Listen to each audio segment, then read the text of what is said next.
Ay, ang bilis ah. Ang bilis makasipsip. Tingnan natin kung legit ano. Ito po yung Surefly pressure washer di battery. So ang ganda niya kasi nga dito meron na siyang casing. So mahaba yung inlet hose niya mga kaibigan. Ito yung lulublob dito sa tubig. So ito na yung pinaka pressure washer, yung pinaka machine. Oh, ibang klase mga kaibigan. Yung mga nakikita nyo sa online, iba po yung itsura. So ito yung pinaka nozzle niya. Tapos yung battery niya mga kaibigan, dalawa na. Ayan, dalawa. Meron na ring foam dispenser. So ito yung kukonect natin sa pinaka hose niya. Simple lang.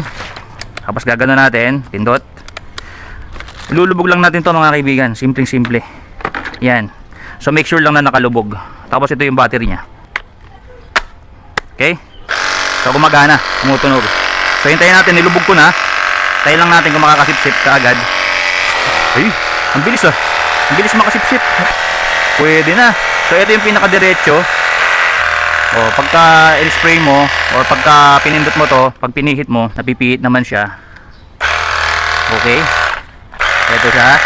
Tapos, spray na iba. Ay, nabasa pa yung camera. Ayan, pag ganyan siya, oh. Pwede pala yan. Halimbawa, ito naman, sa ilalim ng sasakyan, oh. Pag ganun, di ba? Okay. Tapos, ito naman, pag ganun. Ayan. Tapos, yung 25. Okay.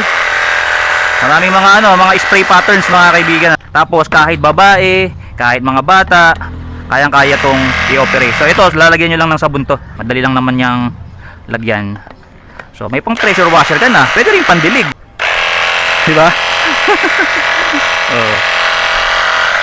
So kung gusto nyo rin ito, napakaganda. So ito po, yan, maganda yung pagkakaligpit nyo. So i-share ko na lang kung saan ko nabili. Mura lang to mga kaibigan, pero maraming reviews ako naririnig dito na maganda po ito. So dyan, sa Yellow Basket, i-click nyo po yan.